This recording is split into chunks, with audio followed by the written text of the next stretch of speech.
Hello and welcome to class today. We're going to use a blanket, a block, and a belt. My mat is folded in half lengthwise. My blanket's folded in half widthwise. And then I'm laying the wide blanket over the short mat. So we have stick on either side and then some width to slide, roll, and swoosh. And then we're going to use our belt right away. We won't be using the block till the end. I just want to show y'all a little something here. A pelvis, and then these big joints, the sacroiliac joints that are at the back of the pelvis. Most of the obvious, like you can see the joints in the front of the back of the pelvis, you can't really see them in the back. They're sort of hidden by the big hip bones, the ilium. And when we do get pain, it's usually back here, but the problem is usually in here, that like one side is sort of pried open a little bit because the other side is sort of stuck. So pain is usually not where the problem is. So a hypermobile side is usually painful and due to a hyperstuck side. And because there's also a joint here, the pubis symphysis, we've got two joints. So the movement of the pelvic halves is that they sort of spiral. I mean, they do 3 dimensions. They can open this way, they can move this way, and then they can also move this way. Right, so all 3 of those movements together, it's like a spiral. And so in theory, we don't ever really have to pry open or that like sort of big gap shouldn't really happen. When they move, the give and movement here allows these spaces in theory to stay really sound, something called balanced joint space, because these are synovial joints. There's fluid-filled pockets of water in the synovial joints. This is a cartilaginous joint, not synovial. And a balanced joint space is like, if you could imagine the space between my hands is any joint space, we're talking about the SI, that there's never a bonking, that there's this 3-dimensional movement in the joint space too. And so we're looking for that bit of movement with no pain. And so there's going to be a lot of attention to these guys today. So if you're a visual learner, which I definitely am, maybe this will help. And so come to lie down on your back so your feet can stick on the floor. Or those of you who are on carpet, just have your mat long under this blanket. And make your belt, excuse me, shoulder width loop. And when you come to lay on your back, I'd like you to bring your arms through the belt loop so it's just above your elbows, just above the elbows. And then I invite you to bring the backs of the hands together.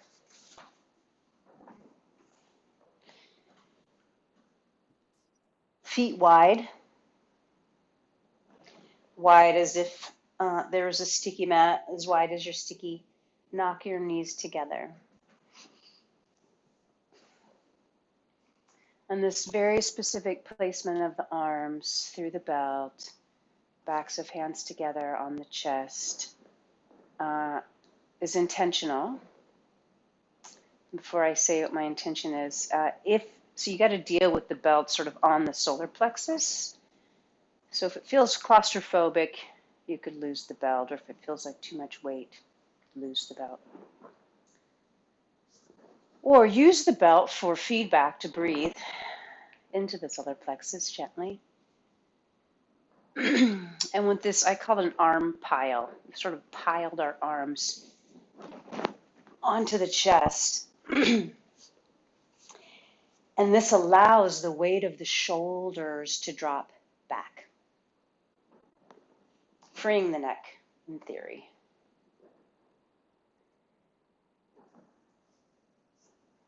So let that be, and bring your awareness down to the pelvis. And with the feet wide and the knees sort of wedged together, hopefully you get a sense of widening in the back of the pelvis. A dropping, a deepening of the belly just naturally with gravity. And if you do a tiny micro push, right foot into the floor, left foot into the floor, so slight, just barely, maybe get a sense of the SI joints, the sacroiliac joints, where the sacrum and the ilium come together. Teeny tiny little foot pressure. It might make the knees sort of tick-tock forward and backward microscopically. So go for smaller and smaller and smaller movement, and looking for or availing yourself to noting what the quality of movement is like at the SI joints themselves. And even if you don't have pain, I typically do not have SI pain, although I did after shoveling on Sunday. My left side was achy, and it's clear to me now, while it's not achy, that my left side is a little stickier.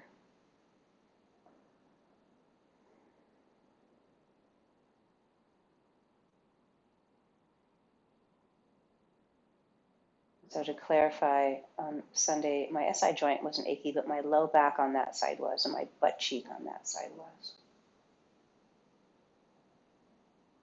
And as you keep this tiny little right foot press, left foot press, relax everything else as best as you can, and look for this right to left movement to drop the weight, right SI joint, left SI joint.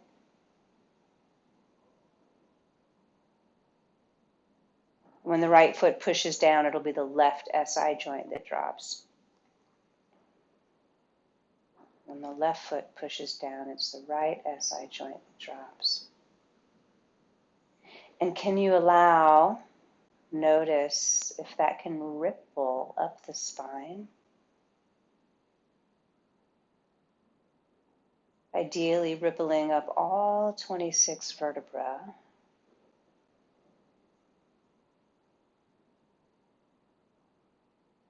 And the head responds, and ideally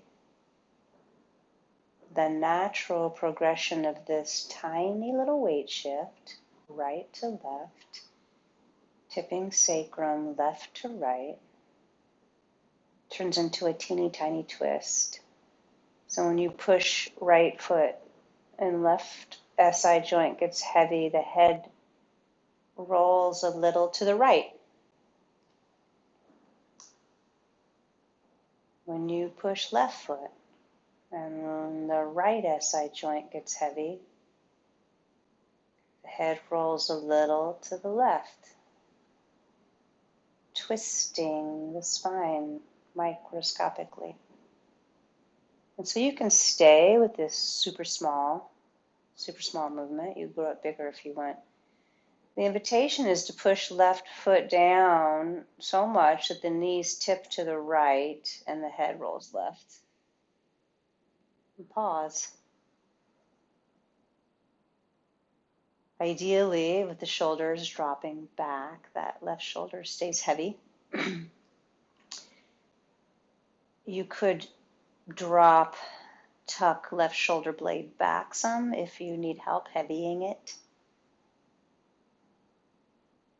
And let the breath slide around here, up and down, right to left.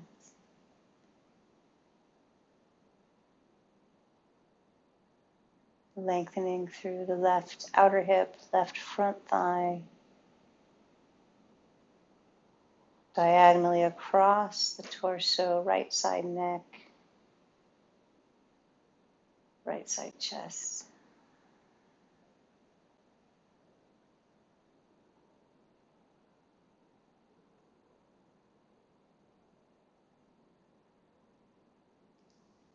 you decide the timing at your leisure. Right foot, outer right foot starts to push down. That'll swing the two knees up in time. Let the head roll to center. Right foot gets heavier, heavier, heavier. Knees go left. Head rolls right.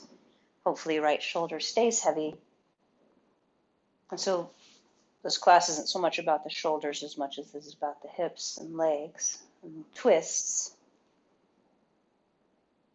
But if that right shoulder heaves off the floor, some unchecked tension across the chest, perhaps, or the contralateral connection from right shoulder to left hip across the front body. Could also be some unchecked tension on the back body. That same diagonal, but left shoulder to right hip. So it's a complex matrix. And breathe here. And I like to distinguish complex from confusing. Complexity, different from confusion. You know, they both involve, in theory, a lot of information coming in. And in confusion, the pieces don't hook up so much, maybe, in any kind of reasonable, cohesive, understandable way. Complexity, a lot of information, but there's general direction that all that information is pointing towards.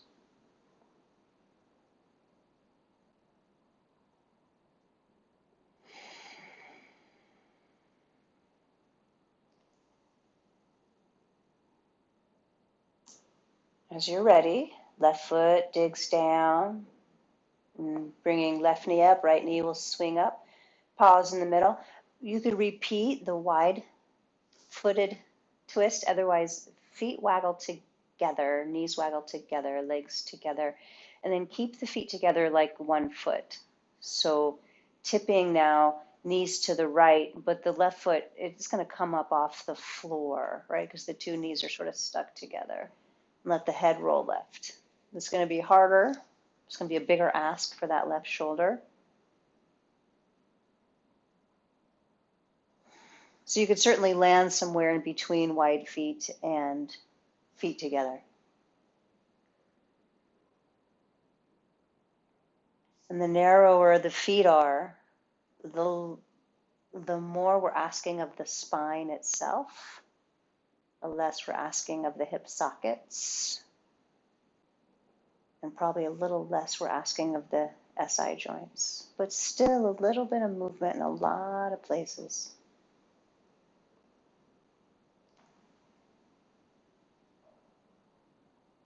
Use an exhale and make that left SI joint heavy, swinging the knees up.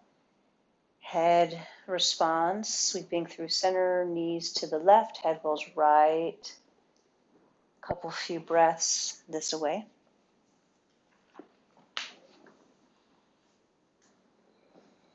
And if you need to nudge the left shoulder to the floor behind you, go for that.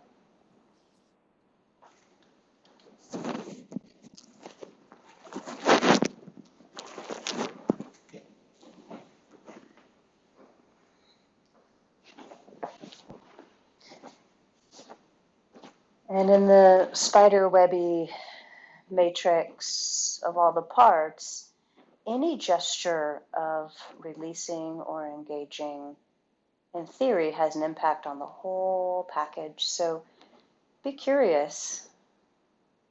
Include all the parts. The invitation now is to take the movement more right to left fluidly. So heavy that right pelvis, press into the floor with the left foot, and knees and head sweep oppositionally right to left. Your choice, how wide the feet are. Dropping that shoulder back. And so without the arms out to the side, it's trickier. You got to really gather into your midline. Find the depth of your front, deep front, wide back.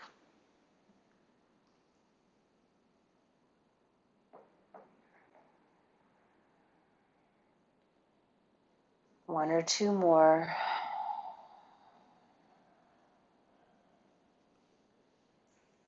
And I'm going to say the side that it's harder to come up from,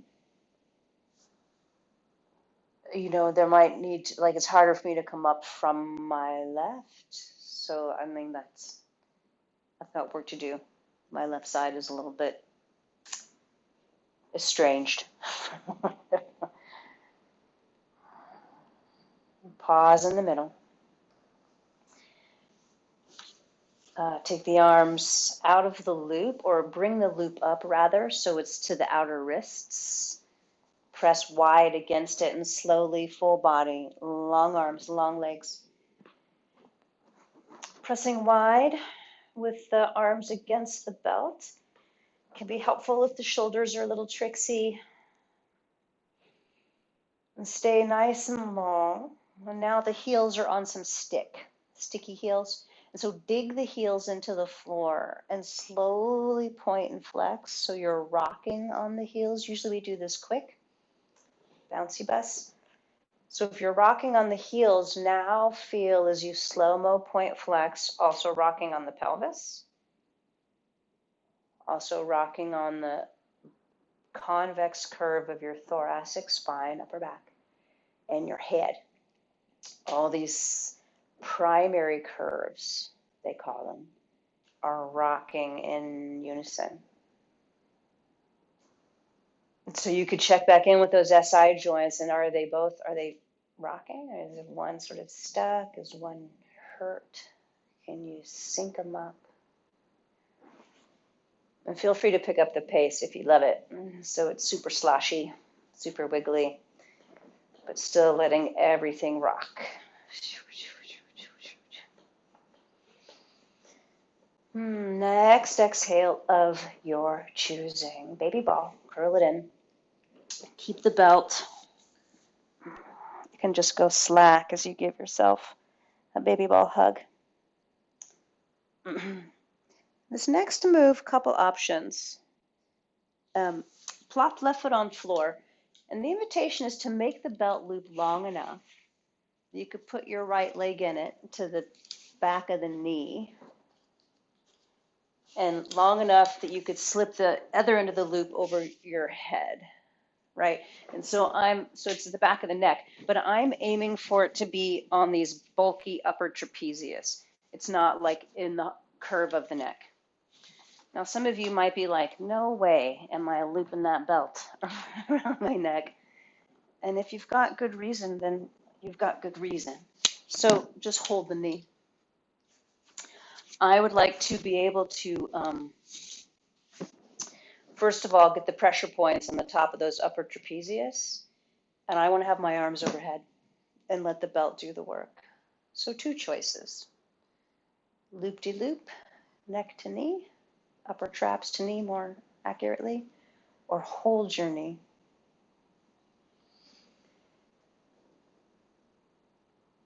And then that left foot might need a second to like have the leg as straight as it can be with the sole of the left foot on the floor. Before you take that leg totally straight, I'd like the left leg to have neutral rotation. So this is a big contrast between right hip flexion, left hip neutral, but it might feel like extension. Left toes and left kneecap being able to orient to the sky, not get tugged out.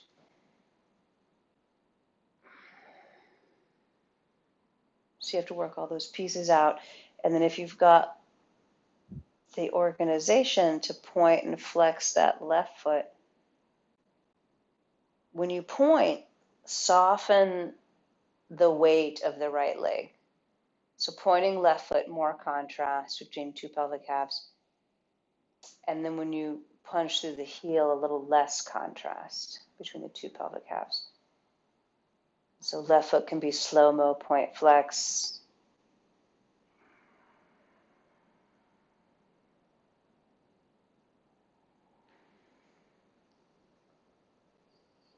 Playing on the two SI joints, maybe a little faster point flex.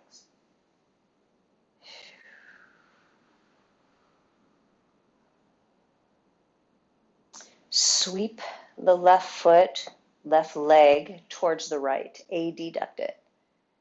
You have to hold the left leg strong.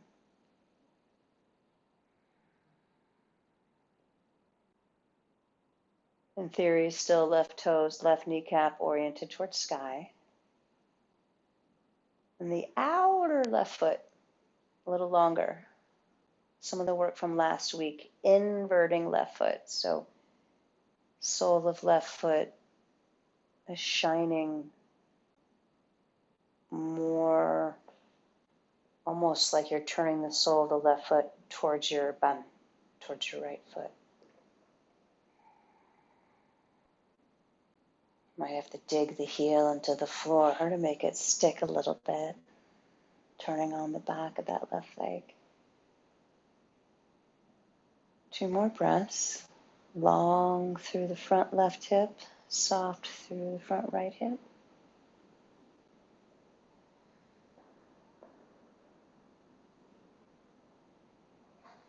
And then sweeping left leg towards abduction, more to the left, right? And honor the limits there, right? So you don't do too much at the hip socket. We want to do a little bit hip socket, a little bit SI joint. And so maybe honor a little more generously the edge, the degree to which you can take that leg out.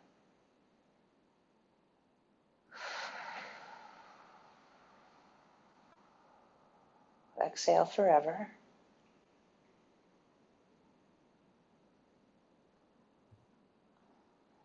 And starting with left foot fist, if you draw the arch of the foot towards you and you curl the toes away from you, toe knuckles towards you, drag that left heel on the floor towards you, tip everything to the left, arms go wide.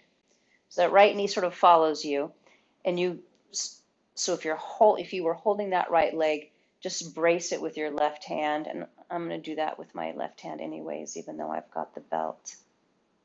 Right arms out to the right. And feel free to sort of flop, swing, left shin. If the knee feels strained, nope, it's your right shin, sorry. If the knee feels strained, you can support the shin with your left hand. And depending on your own hamstrings, flirt with extending that right leg. Leg is horizontal, parallel to the ground. And I enjoy the pressure against the lower hamstring fibers and my upper right trapezius.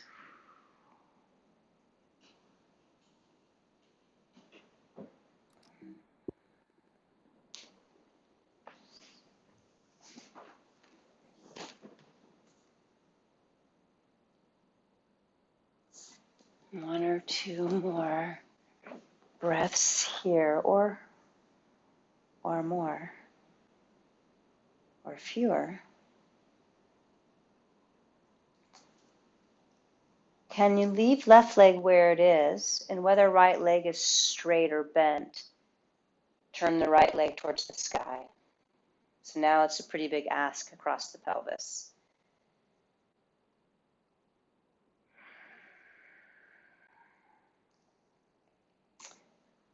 If you did not have the belt looped around your neck, you could certainly have it looped around your foot here. And the next move is the baby ball hug. Unhook the head, unhook the entire belt off your body. Baby ball. And then once again, using the arms in the belt, backs of the hands, backs of the wrists against the belt for full body stretch. And if the loop is now much wider than your shoulders, just grab it, shoulder width, and take the length through all your tissues. And look for like a level sacrum behind you, not level front to back, but right to left. If you exhale strongly and invite a narrowing at the level of the pelvic belly, those deepest abdominal muscles engaging, widening back of the pelvis, look for that before your next baby ball with an exhale. And using the baby ball closeness to hook up if you're using the belt loop behind left knee and upper traps.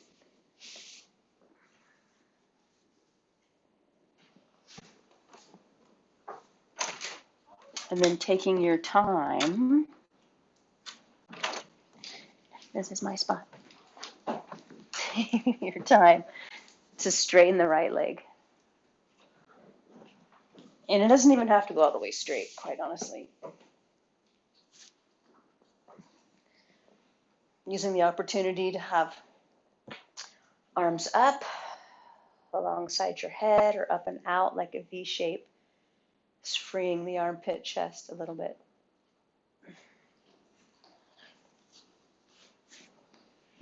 So on Saturday, all day Saturday, we got about 14 inches where I live. And the drifting was a little insane. So in some places it was like bare ground, other places it was like 20-inch drifts. So a lot of shoveling, even with the snowblower. And I certainly felt it in my tissues most of the day yesterday, a little bit this morning.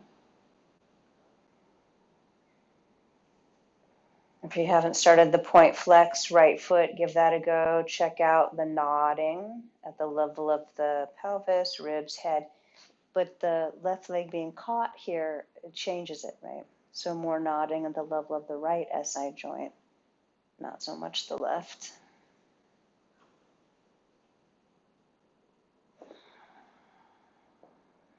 Right leg adducts, sweeps left. Might have to dig that heel into the ground. Outer leg longer, so invert that right foot, turning the sole of the foot more to the left, and you could reach the right arm a little longer.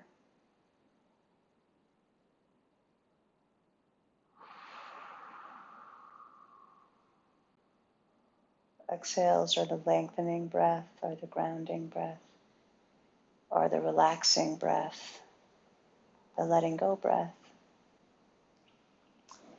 It is the last movement of breath when we die. And the inhales are the arising, the building, the engaging breath, the first breath we take when we are born.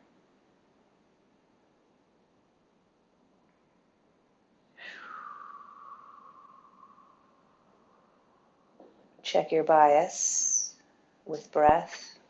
Usually one's easier to get at. Exhaling or inhaling. Right leg sweeps right.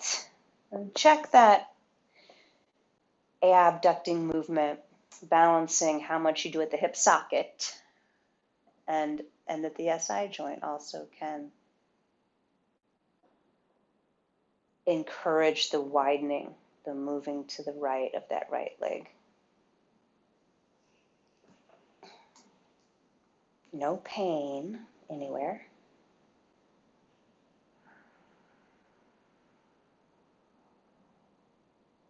But if you came with pain, then see if you can organize yourself so that you minimize it. Address it and start to make little foot fists, right foot. So curl the toes towards the arch, draw the arch towards your deep center and bending that knee, tipping both legs to the right, arms go wide. And then you can use that right arm in theory to support the left knee or support the left shin or to hold the leg with a belt. and flirt with extending that left knee. And I had to reset the straps at the top, creeping up into my neck. I want to keep them down on the meaty part of where the shoulders meet the neck. And so when straightening that left leg, pressure against the belt, helping to release left neck in theory, and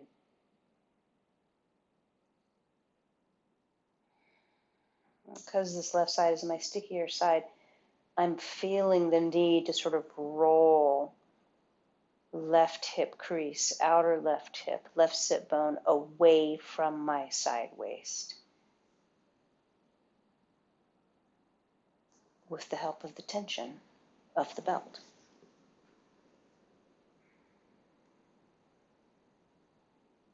Mm-hmm.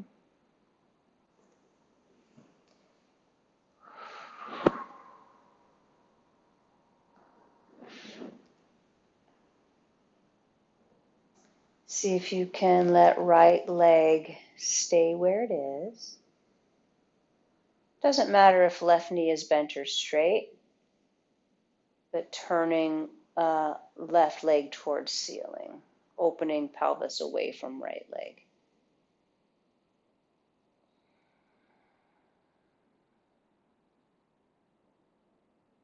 And whether the leg is bent or straight, any movement of the foot affects the complexity of what you're feeling. Of course, when you're ready, baby ball. And baby ball is an opportunity to unhook the belt. And if you would like, one more time, use the belt as a stabilizer for the shoulders. Arms overhead, legs long.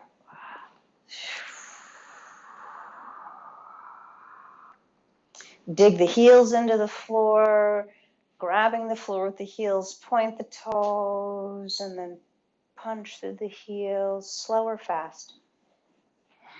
Let everything respond.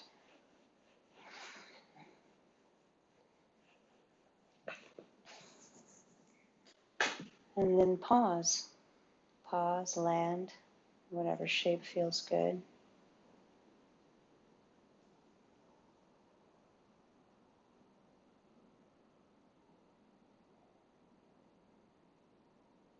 And my body's like, yeah, that could be enough. We have more time, so let's keep playing. Bend your knees, feet on floor. Interlace hands behind head. Look for full wingspan across the upper back to the elbows to be in the ground. And press back elbows, press back the head and the tail, and arch the spine a little or a lot off the floor. Breathe in. And then exhale, lower the spine down, wrap the elbows around the side of your head, curl your head up, curl your table up. Your table, it's just your tail. Curl your tail up like cat pose on your back, and then inhale, spread wide, arch like cow pose on your back. Exhale, curl in. So it's like baby ball without the knee hug. I like to make foot fists in this shape. And then the inhale, the supine cow, I like to extend the toes and spread the sole of the foot. Repeat. Foot fists will help the curling in, for sure, core line. And the spreading of the feet and toes with the supine cow just feels right. Take it or leave it.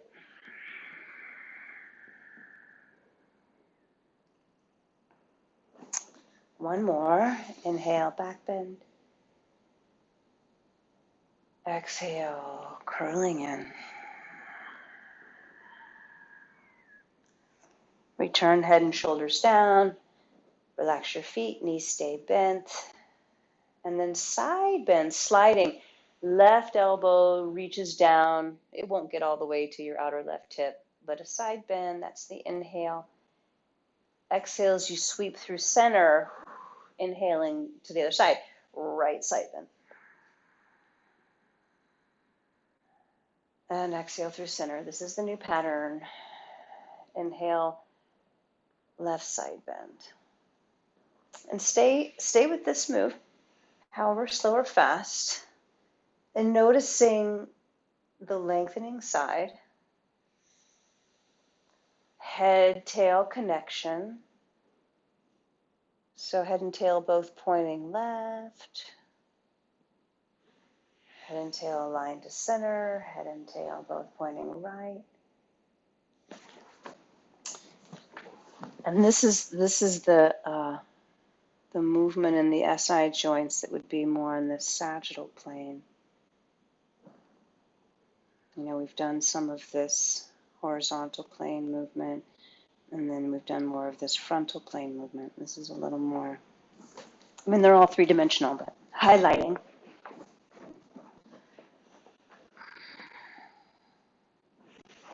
After you come back from your second side, pause in the middle. I'm going to put some of this stuff together here. So, next exhale, curl up, wrap the elbows around, and bend that right knee and tuck both elbows to the outside of that right knee. So baby twist. Inhale through center, cow on your back. Exhale, curl in, left knee comes in, both elbows to the outside of left knee, and I'm using left foot fist. Back to the center, cow. Over to the right. Pause here. Extend that left arm long against the outer right knee, and supporting your head in your right hand. Can you look to the wall overhead where you had been reaching your arms a few times?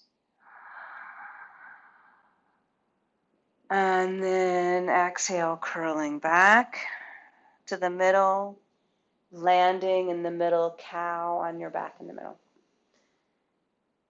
And then exhale, curl over to the left. Left knee draws in, left foot fist. Right arm extends long against that outer left leg. And then use your left hand to like lengthen that left side and look overhead. My right foot gets real heavy. So does left SI joint. Use an exhale to curl back in. Catch your head, feet on floor, back bend, breathe in. Again, curl to the right. Right foot fist. Left elbow, right knee, left arm long. Hold head. Lengthen that right side. Left foot heavy. Right SI joint heavy. Use your eyes. Curling in. Return to symmetry. Back bend. Couple more. Left side. Use the inhale to extend the arm and peel the left elbow away. Exhale to return. And then inhale, back bend on your back. Right and left one more time. Inhale, lengthen the twist. Exhale, curl in the twist. Inhale, back bend down the middle. Last time, left side. Exhale, curl in the twist. Inhale, lengthen the twist. Exhale, curl in the twist. Inhale, back bend down the middle. And pause in whatever shape you want.